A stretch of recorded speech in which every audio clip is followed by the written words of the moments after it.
नमस्कार दोस्तों। आज हम देखेंगे प्रेजेंट इंडेफिनिट टेंस। तो प्रेजेंट इंडेफिनिट टेंस क्या होता है इसको बहुत अच्छे से देखेंगे। तो सबसे पहले तो हम देखेंगे इसकी पहचान, और पहचान को इंग्लिश में बोलते हैं आइडेंटिटी।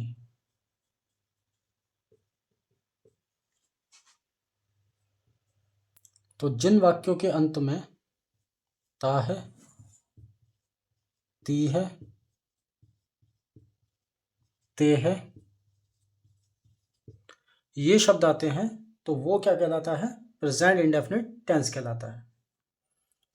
और अगर इंग्लिश में इसकी पहचान की बात करें तो इंग्लिश में इसकी पहचान करते हैं हम टेंस वर्ड से। टेंस वर्ड मतलब जो शब्द टेंस की पहचान कराएंगे वही क्या कहलाएंगे? टेंस वर्ड कहलाएंगे। तो इसके टेंस वर्ड होते हैं डू और डज। उसके बाद फिर हम देखेंगे इसका फॉर्मूला, या कह सकते हैं structure.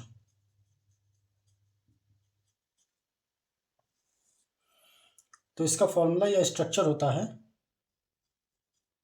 Do you V1 question mark, I V1 I do not V1। इसी तरह से अगर थर्ड पर्सन के साथ इसके फॉर्मूले की बात करें तो फिर इसका फॉर्मूला होता है does he V1 he V1 plus S या ES। इसका निगेटिव फॉर्मूला होगा ही डज नॉट V1, और इसमें S या ES नहीं आएगा।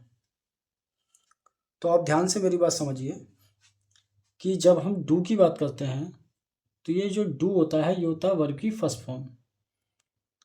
इसकी सेकंड फॉर्म होता है डिड, जिसका हम यूज़ पास्ट इंडेफिनिट टेंस में करते हैं। और इसकी थर्ड फॉर्म होती है डन, जिसका यूज़ हम परफेक्ट टेंस में करते हैं। तो अब ध्यान देने वाली बात यह है कि देखिए यहाँ पर डू जो है ये है V1। तो जब ये V1 है तो डू के साथ में हमेशा V1 का यूज़ होगा, और ये जो डू यूज़ होगा ये हमेशा प्लूरल सब्जेक्ट के साथ यूज़ होगा।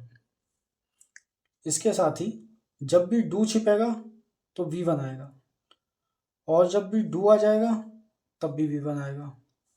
तो यहाँ तो कोई कन्फ्यूज़न नहीं होता है किसी को भी, लेकिन कन्फ्यूज़न जो होता है वो होता है यहाँ से भी जो छिपेगा वो केवल और केवल डू छिपेगा, और ये जो बराबर में इसके ES लगा हुआ है ये किसके साथ शिफ्ट हो जाएगा? V1 के साथ। और फिर जब दोबारा डू आएगा तो इस डू के साथ ये जो ES हमने एक्स्ट्रा लगाया था वर्ब में, ये फिर किसके साथ आ जाएगा? डू के साथ। तो इस चीज़ का आपको ध्यान रखना है कि जब भी डू आएगा तो ES डू के साथ आएगा, और जब डू छिप जाएगा तो ES किसके साथ आएगा? वर्ब के साथ आएगा। तो इस तरह से आप आसानी से प्रेजेंट इंडेफिनिट टेंस के सारे सेंटेंसेस बना सकते हैं। तो चलिए एक एग्जांपल लेते हैं अब। तो एक वर्ब लेते हैं हम गो टू स्कूल। तो सिंपल सा टेंस बनेगा हमारा do you go to school, क्या तुम स्कूल जाते हो? तो आंसर बनेगा आई गो टू स्कूल, मैं स्कूल जाता हूँ। और निगेटिव बनेगा I do not go to school, मैं स्कूल नहीं जाता हूँ। इसी तरह से जब हम डज से बनाएंगे तो सेंटेंस बनेगा does he go to school, क्या वह स्कूल जाता है? तो अब यहाँ पर क्या करना है, डू को तो हमें छुपा देना है। तो जब डू को हम छिपा देंगे तो जो ES है ये किसके साथ जाएगा? वर्ब के साथ। तो सेंटेंस फिर बनेगा ही गोज टू स्कूल। और जब निगेटिव सेंटेंस बनाएंगे तो यहाँ से जो ES है, यहाँ पर जो ES था ये किसके साथ आ गया? वर्ब के साथ लग गया। अब ये ईएस दोबारा से नेगेटिव सेंटेंस में किसके साथ लग जाएगा, डू के साथ। तो फिर सेंटेंस बनेगा हमारा he does not go to school.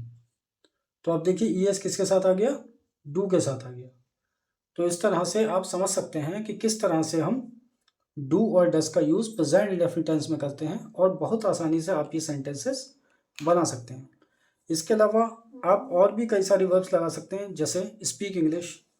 तो सेंटेंस आपका बनेगा फिर do you speak English, answer आप देंगे I speak English, I do not speak English. इसी तरह से डज से बनेगा does he speak English, he speaks. अब स्पीक में क्या लग जाएगा, एस लग जाएगा, तो सेंटेंस क्या हो जाएगा, ही स्पीक्स इंग्लिश। और नेगेटिव सेंटेंस क्या बनेगा, ही डज नॉट स्पीक इंग्लिश। चलिए एक बार बोल देते हैं ड्राइव द कार। तो do you drive the car, क्या आप कार चलाते हैं, आई ड्राइव द कार, मैं कार चलाता हूँ, आई do not drive the car, मैं कार नहीं चलाता हूँ। थर्ड पर्सन से बनाते हैं does he drive the car, he drives the car, क्या वह कार चलाता है, वह कार चलाता है। ही does not drive the car, वह कार नहीं चलाता है। तो इस तरह से आप प्रेजेंट इंडेफिनिट टेंस में जितनी चाहे वर्ब्स यूज़ कर सकते हैं और सेंटेंसेस बना सकते हैं। तो इसी के साथ हमारा प्रेजेंट इंडेफिनिट टेंस समाप्त होता है। Thanks for watching.